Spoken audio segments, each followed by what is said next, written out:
Bienvenue chez Obscurlist pour des podcasts de jeux de rôle dans des univers sombres.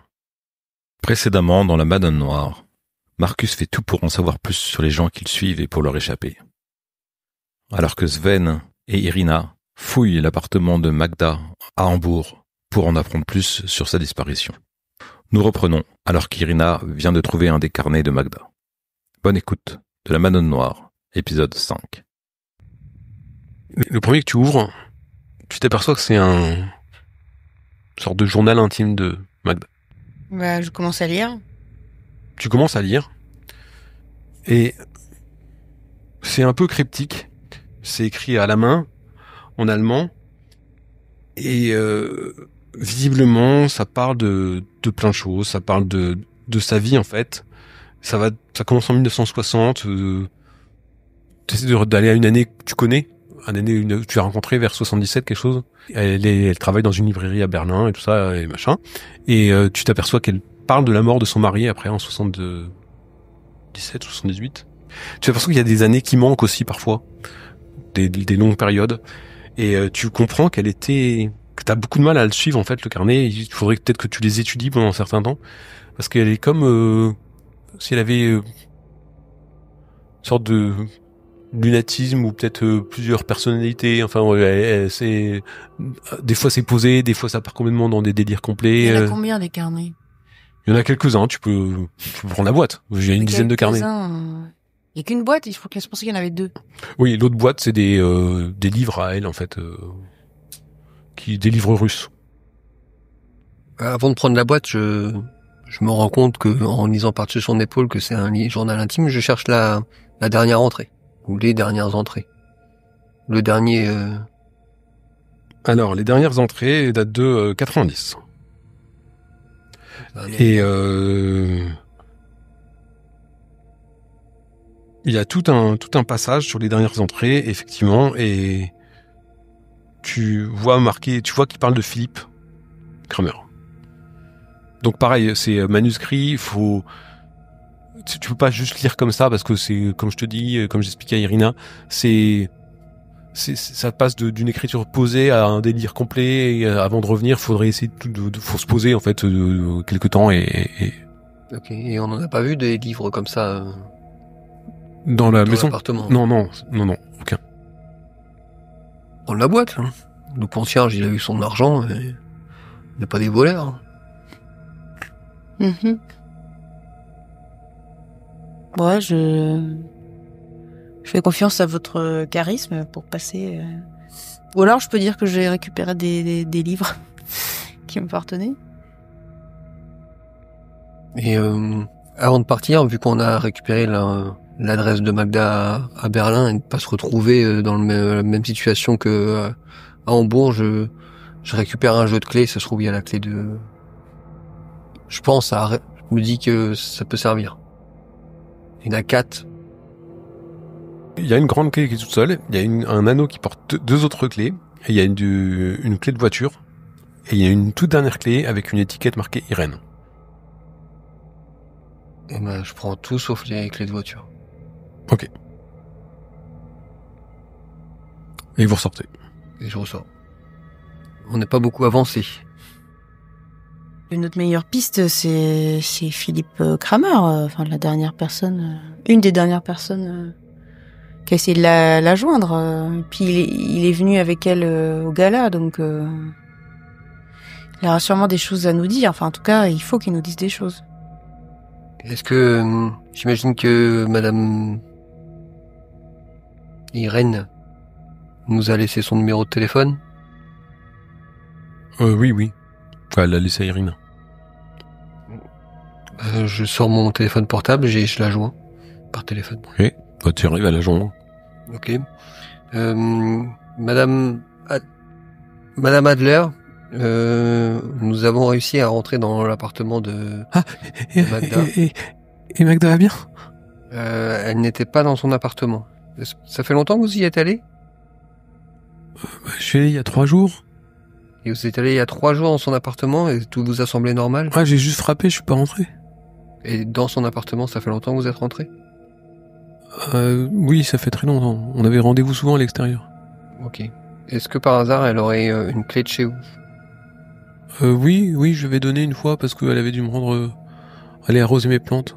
D'accord, c'est parce que j'ai trouvé une clé avec une étiquette signée Irène, donc c'est peut-être la clé de chez vous qu'on a trouvée. Mais Magda, vous l'avez trouvée parce que ma clé... Non, elle était pas dans son appartement, comme je vous l'ai déjà dit. Elle était pas dans son appartement, donc on a récupéré les coordonnées des hommes qu'on a vus avec elle la dernière fois qu'on l'a vue. Ok. Peut-être les dernières personnes à l'avoir vue, donc nous allons continuer l'enquête, on vous tiendra au courant. D'accord, tenez-moi au courant, merci. Oui, on vous tiendra au courant. Ce qu'on peut faire, c'est que repartir le lendemain pour Berlin, et puis je sais pas, soit on se partage les carnets pour commencer à les lire chacun, et Si on repart le lendemain, on prend une chambre d'hôtel. On peut peut-être prendre une chambre d'hôtel c'était déjà prévu, ouais. double, et puis on voit ça ensemble. On épluche le truc. Ok. Et vous vous attelez à regarder les carnets, carnets. jusqu'à ce qu'on rentre à Berlin. Ok. Oui, Marcus. Donc moi je fais le point dans ma chambre d'hôtel. Je suis fatigué moralement par ce qui s'est passé. Et je me dis qu'il est peut-être temps de changer de ville, de partir, Ok. en fait, quitter Berlin. Et je réfléchis un peu, je regarde par la fenêtre, et d'un seul coup j'ai une illumination. Je viens de comprendre. Je sais où est-ce que je l'ai vue, Magda Orlova. Je viens de comprendre, je sais pourquoi je la connais. Je l'ai toujours connue en fait, et j'avais pas tilté. Et je viens de comprendre, donc je prends mon téléphone et j'appelle Irina. Irina, vous êtes tous les deux à l'hôtel avec Sven et t'as ton téléphone qui sonne. Allô? Irina, je viens de comprendre, mais je la connais Magda Orlova. Est-ce que je peux passer à la boutique? Pardon? De quoi? Il faut qu'on parle, il faut que je t'explique. Mais je suis pas... je suis à Hambourg, là. Et je reviens demain sur Berlin. Et je voulais savoir, est-ce que tu sais où est-ce qu'elle habite? J'aimerais la rencontrer. Écoute, Marcus, là, ça va être compliqué. Mais tu comprends pas, c'est ma mère. C'est quoi? C'est ma mère. Mais tu reconnais pas ta propre mère? Enfin, Mais c'est compliqué, a priori elle m'a abandonné, enfin je sais pas exactement, c'est pour ça il faut que je lui pose des questions, il faut qu'elle m'explique, il faut que je la voie, est-ce que ce serait possible, ou j'appelle Sven, je lui demande s'il peut me donner son adresse pour que je la rencontre. Écoute, Marcus, c'est pas la peine que t'appelles Sven parce que il est avec moi là en ce moment. Mais non mais tu peux peut-être, non mais ça me regarde pas, c'est pas grave, tu peux peut-être lui demander. Écoute, c'est un peu compliqué là par téléphone. Demain on revient à Berlin et si tu veux là on se retrouve dans un café et on discute. Parce que par téléphone là ça va être compliqué. Ok, d'accord. D'accord. À quelle heure? 14h. Et puis je donne un nom d'un café. Ok, merci beaucoup. C'est important pour moi. Hein. Oui, je comprends. Très bien. À demain. À demain. Je raccroche et je suis complètement décomposée. Qu'est-ce qui s'est passé? C'était Marcus Wolf. Oui. Je comprends plus rien. Il vient de me dire il vient de comprendre que Magda Orlova est sa mère. Oui, il sort ça d'où, lui? Alors, je sais pas. Et il m'a dit à demi-mot qu'il avait été abandonné, donc je trouvais que c'était un sujet plutôt délicat. Il voulait absolument lui parler, donc j'ai pas voulu lui dire par téléphone qu'elle avait disparu, qu'on venait de son appartement et qu'on savait absolument pas où est-ce qu'elle était. Je pense que tu as bien fait. Donc je lui ai proposé un rendez-vous dans un café demain à 14h pour qu'on discute de tout ça tous les trois et peut-être qu'on va pouvoir l'associer à notre enquête. Ça explique mieux la réaction qu'il a eue quand il l'a rencontré, en tout cas. Et oui. Vous êtes en train de compulser les carnets, vous les êtes répartis.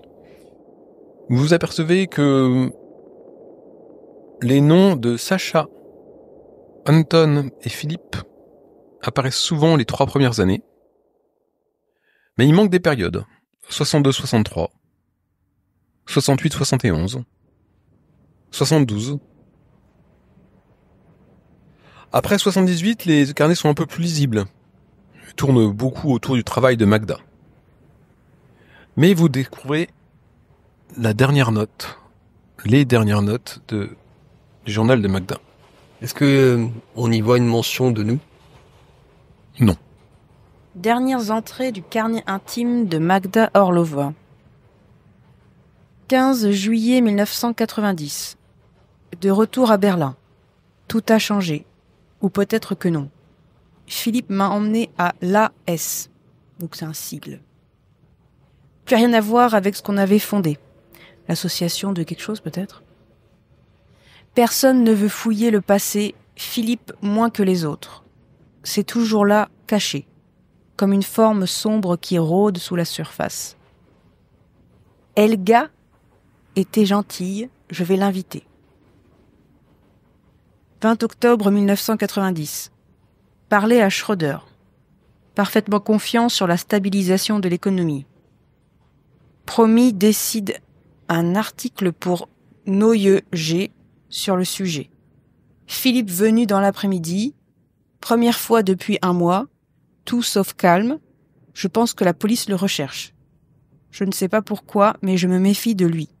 Irène me demande si je reviens m'installer à Hambourg. J'y pense. 2 février 1991.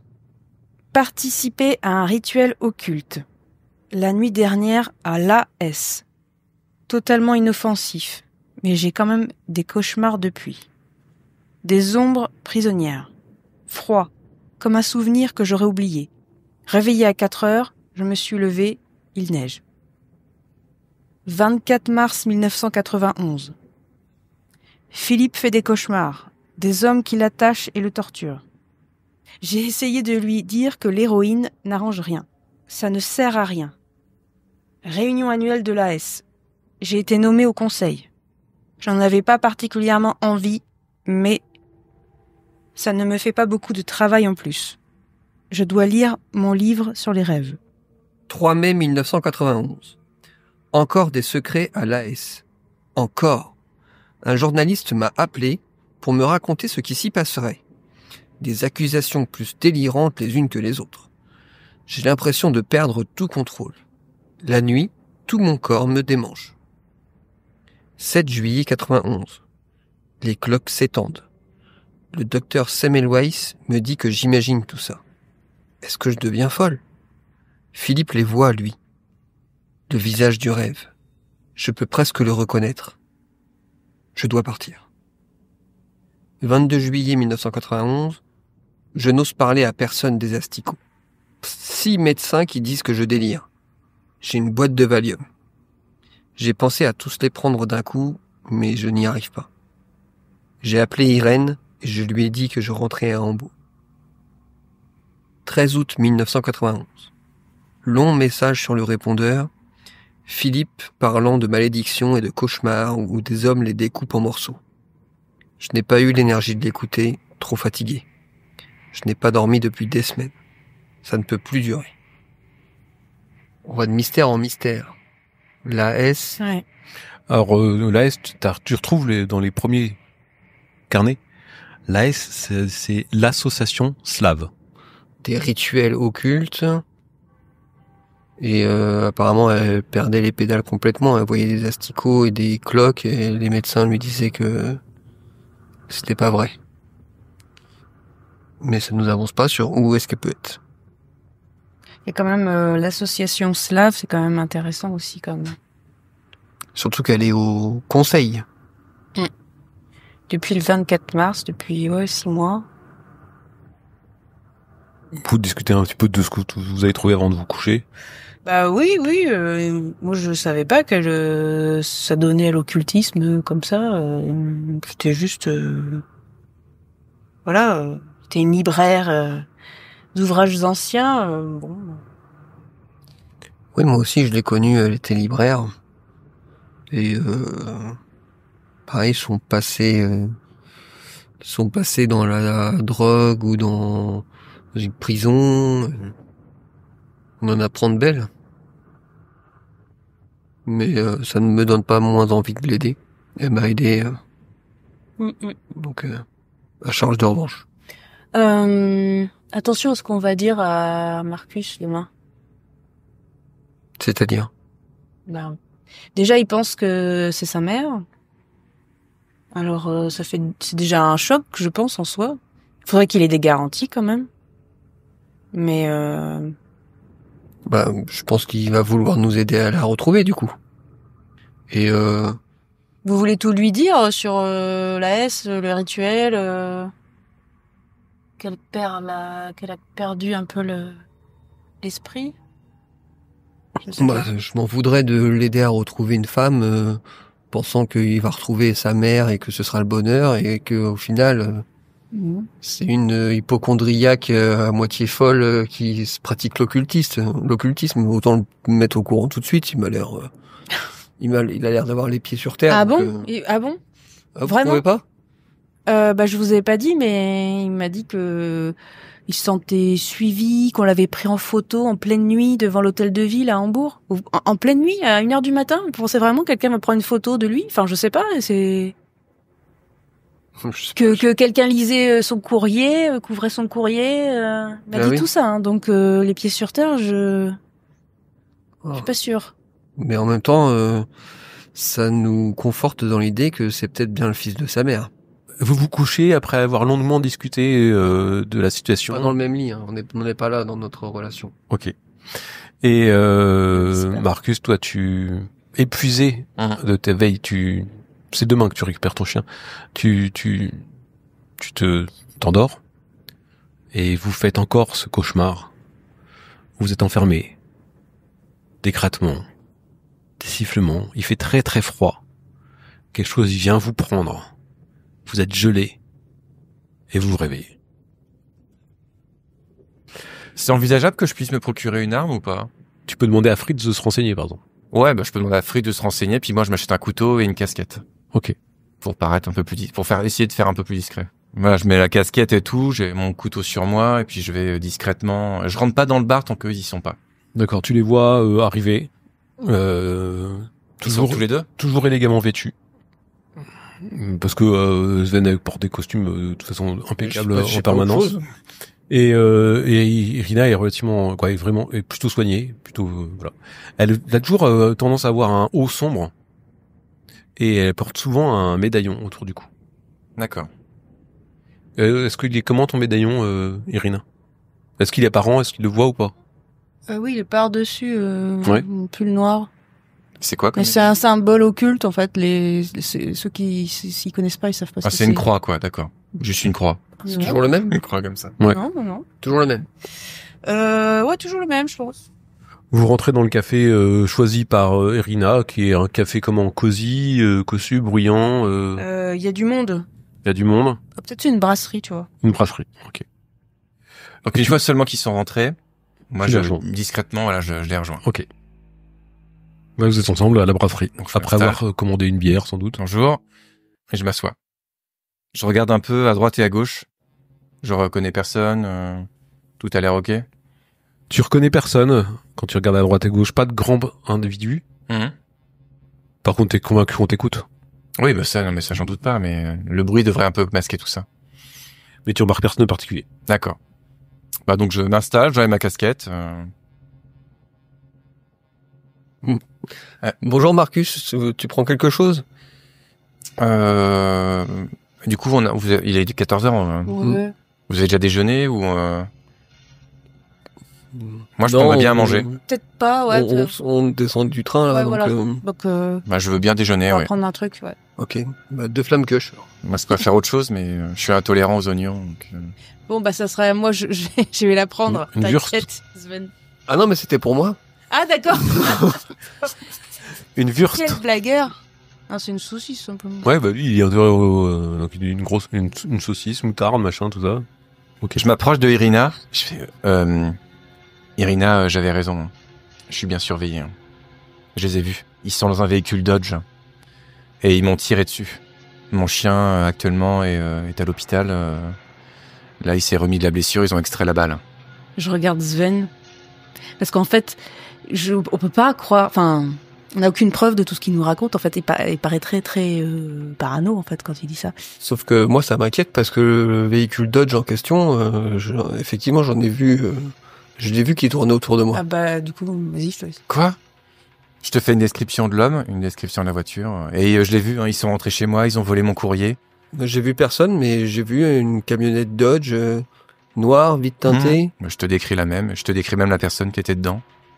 Ok. J'ai failli me prendre une balle, malheureusement c'est mon chien. Du coup je suis plus retourné chez moi depuis. Donc, Je te l'avais dit, hein. Je te l'avais dit, Irina. Mais écoute, je comprends pas trop. Qui te voudrait du mal? Pourquoi? Mais je sais pas, mais qui m'a invité? Pourquoi j'étais invité? Pourquoi j'étais surveillé? Pourquoi on m'a pris en photo à l'hôtel de ville? Bah toi seul peux savoir. Bah non, je sais pas, vous avez tous été invités, personne sait par qui. Qui t'a invité? moi, c'est l'association des auteurs allemands qui m'a invité. Irina, qui t'a invité? Oui, moi c'est ce qui est marqué sur mon invitation également. Mais moi aussi, mais je connais personne, moi, de l'association des auteurs allemands. Bon, c'est vrai que moi mon courrier également avait un peu de retard. Bon, et de toute façon, on pourrait rien y faire.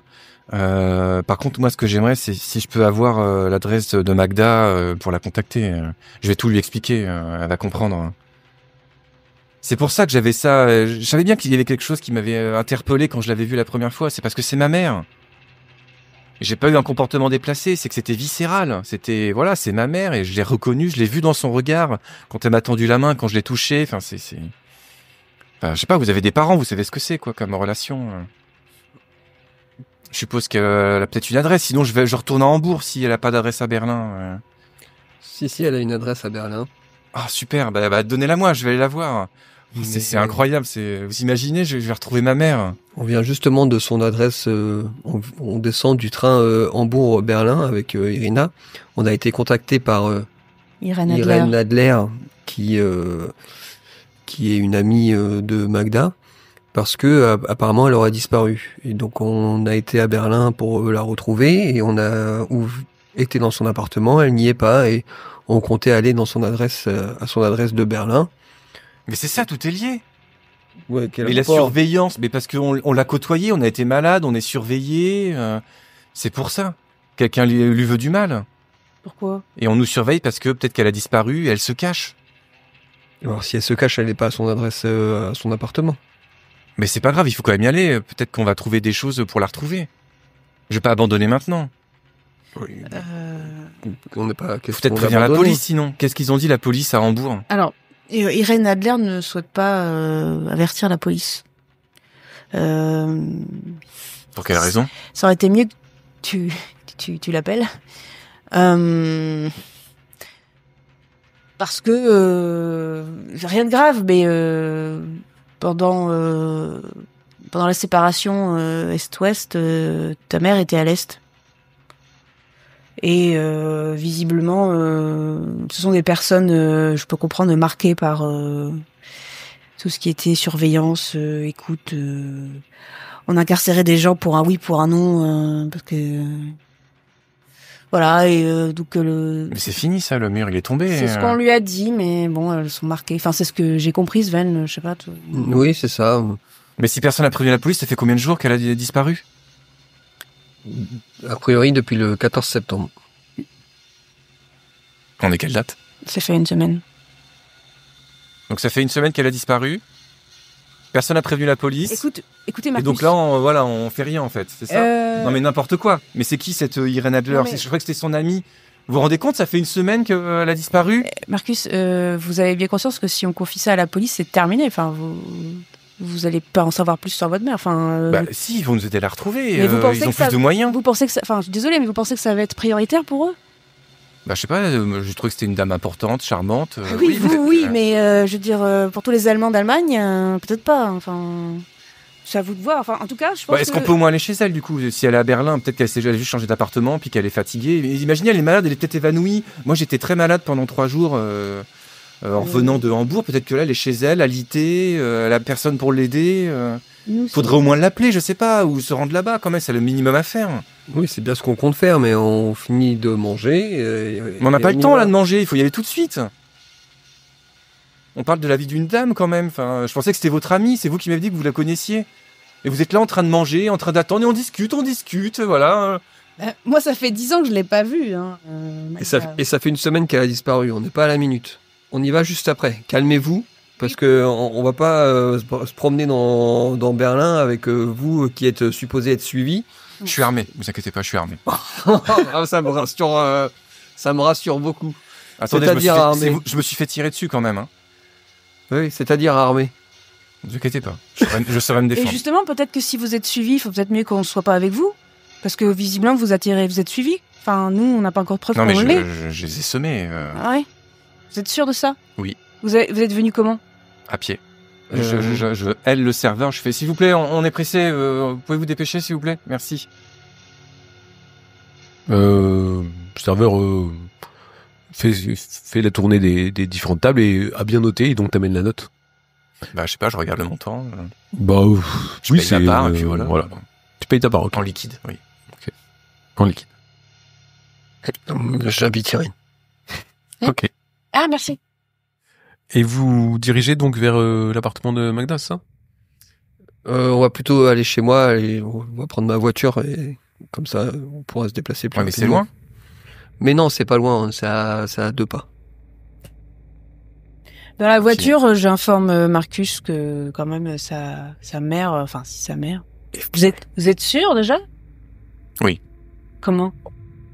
Ça s'explique pas. Bah, Mère et son écoutez, fils, dès que je l'ai vu, j'étais complètement scotché par son regard. Elle pourrait peut-être vous faire penser à votre mère. Vous avez peut-être l'impression que c'est votre mère parce que vous cherchez votre mère, mais vous avez pas d'autres Bah, preuves. justement, non, je la cherchais pas vraiment. Et voilà, et de m'être Ah. retrouvé face à elle, avec son regard, sa main tendue, sa douceur, voilà. Je dis ça pour vous, juste pour pas que vous soyez déçus, c'est tout. Hein. Mais pourquoi je serais déçu? Bah, c'est peut-être pas elle. Mais pourquoi vous insultez ma mère? Je crois que c'est votre amie en plus. Vous avez vu comment vous parlez d'elle? Il faut lui dire, Irina. Écoutez, Marcus, si vous savez pas garder vos nerfs, ça va être compliqué pour cette enquête. Hein, J'ai eu parce que... des journées difficiles. Eh ben, vous allez. Je me suis fait tirer dessus, mon chien est à l'hôpital. Oui, j'ai eu des Et- journées difficiles. Eh ben, ce n'est que le début, malheureusement. Alors, est-ce que vous êtes capable d'entendre ce que j'ai à vous dire ou pas? Bah, ça dépend, si c'est pour insulter ma mère, non, effectivement. C'est pas pour l'insulter, c'est pour vous dire ce qu'on a découvert. Comment ça, découvert? Qu'est-ce que vous avez découvert? Oh, c'est rien de grave en soi. Hein. C'est Ah, juste bon, bah, donc, que- tout va bien se passer. Enfin, ça dépend de votre personnalité. Elle fait partie d'une association qui s'appelle l'association Slave. Et D'accord, je ne connais pas. Visiblement, elles sont versées dans l'occultisme. Et Magda a réalisé un rituel. Ça veut dire quoi? Bah, qu'elle a réalisé un rituel de magie. Une espèce de cérémonie. Et depuis, Passe-temps étrange, effectivement, ça ne me parle pas, mais... depuis, elle a un comportement plutôt étrange. Elle fait beaucoup de cauchemars. Bah, je fais aussi des cauchemars, avec d'un bébé ou je sais pas quoi, mais bon, moi, j'ai pas fait de rituel. Écoutez, on vous dit juste qu'on a trouvé. D'accord. Et vraiment, Merci. ça l'affecte. Bah, je vais l'aider. Dès qu'on l'aura retrouvé, je l'aiderai, alors. Et elle est... vous vous souvenez des hommes qui l'accompagnaient le soir du gala? Ah oui, elle en a parlé, là, les 3 personnes, oui. Et il y avait Philippe Kramer. Il a essayé Oui. de la joindre plusieurs fois la semaine dernière. On a trouvé un message sur son répondeur. D'accord. Bon, c'est un de ses amis, donc oui. Il y a Anton Mahler. Oui. On a trouvé leurs 2 adresses à Berlin.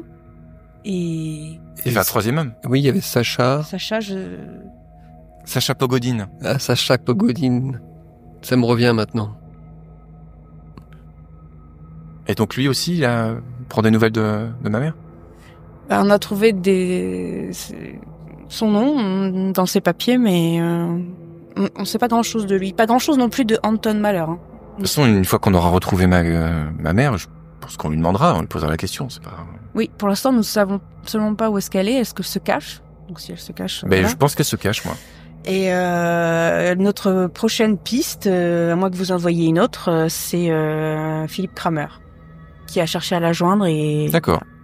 Par contre, j'apprécierais que vous arrêtiez de l'appeler ma mère à tout bout de champ, Marcus. Pour l'instant, on cherche Magda et quand on l'aura trouvée, on vérifiera si c'est votre mère ou pas.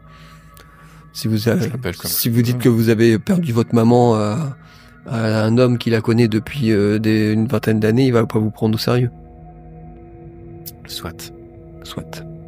vous remercie. D'ailleurs, je peux vous parler 2 minutes Excusez-moi, Irina. Je voulais vous demander... tout ce qui se passe, c'est quand même un peu étrange. Je pense que c'est pas la peine de répéter tout ce que j'ai déjà dit. Du coup, je me demandais si c'était pas à cause de ce que vous m'avez demandé de faire. Il n'y aurait pas eu des soucis et ça se retournerait contre moi. Moi, je vous ai fait ce que vous m'avez demandé. Je pensais pas que j'aurais des soucis. Vous voyez où je veux en venir. Je comprends bien, Marcus. Je l'ai envisagé. Et d'ailleurs, je l'avais déjà envisagé quand ce van... j'ai repéré ce van plusieurs fois. Non, je pense pas que ce soit lié aux activités que vous avez eues pour moi et pour mon ambassade, mais... Enfin, comprenez-moi, vous avez vu le van, j'ai vu aussi le van. Je me permets de mettre quelques doutes. Oui, c'est vrai, vous avez raison, mais... En l'occurrence, vous avez eu une invitation, moi aussi. Vous avez eu une relation avec Magda. À ce que vous dites, moi aussi. Je pense que c'est plutôt dans ce sens-là qu'est liée cette affaire. Par contre, le fait qu'on vous ait tiré dessus, ça m'inquiète. Parce que vous êtes aussi en danger, du coup. Oui. Vous me prenez peut-être pour un fou, mais quand ils commenceront à vous tirer dessus, vous rigolerez moins. Je vous assure que je vous prends pas pour un fou, mais je vous pense un petit peu perturbé, peut-être parce que justement, vous allez retrouver votre mère. Je suis juste un peu confus. Certes. Gardez votre calme. Ce sera bien plus facile et bien plus efficace si tout le monde garde son calme. Très bien, très bien. Donc dans la voiture, alors que tu conduis, je suppose que c'est Marcus qui est à côté de toi et que Irina est derrière. Bien sûr. Vous ressentez tous à un endroit dans le dos, sur les jambes, sur les bras, des démangeaisons un petit peu. Je me gratte. Okay. Enfin, machinalement, je me gratte. Moi aussi. Discrètement. Vous arrivez enfin à l'adresse. Donc vous arrivez à la Milchstraße. L'appartement se trouve dans un immeuble de 7 étages qui date des années 20. Dans une pierre sombre. Le bâtiment anguleux possède de nombreuses petites fenêtres. Il a été construit autour d'une petite cour pavée où se trouvent quelques arbres laissés à l'abandon. Vous avez les clés. Celle de l'entrée et celle de l'appartement. C'est 2 petites clés liées. Ouais. Ok. Donc vous pouvez entrer sans alerter le voisinage ou quiconque. Bah, on va peut-être sonner quand même déjà avant. Vous arrivez devant l'appartement. On va toquer à la porte, oui. Je toque à la porte. Un peu trop fortement. Parce que je suis un petit peu excité par la rencontre. Personne ne répond. Je suis extrêmement déçu. Ok. Bah on repart du coup. Je sais pas comment faire. Je mets une petite tape sur l'épaule pour lui rappeler notre conversation et je sors les clés et j'ouvre la porte. Je suis étonné de voir qu'il a les clés de l'appartement. J'ai pas bien suivi cette partie de l'histoire, donc... D'accord. Vous rentrez. Vous entendez de faibles grognements qui viennent plus loin dans l'appartement. Et ainsi se termine La Banane Noire, épisode 5.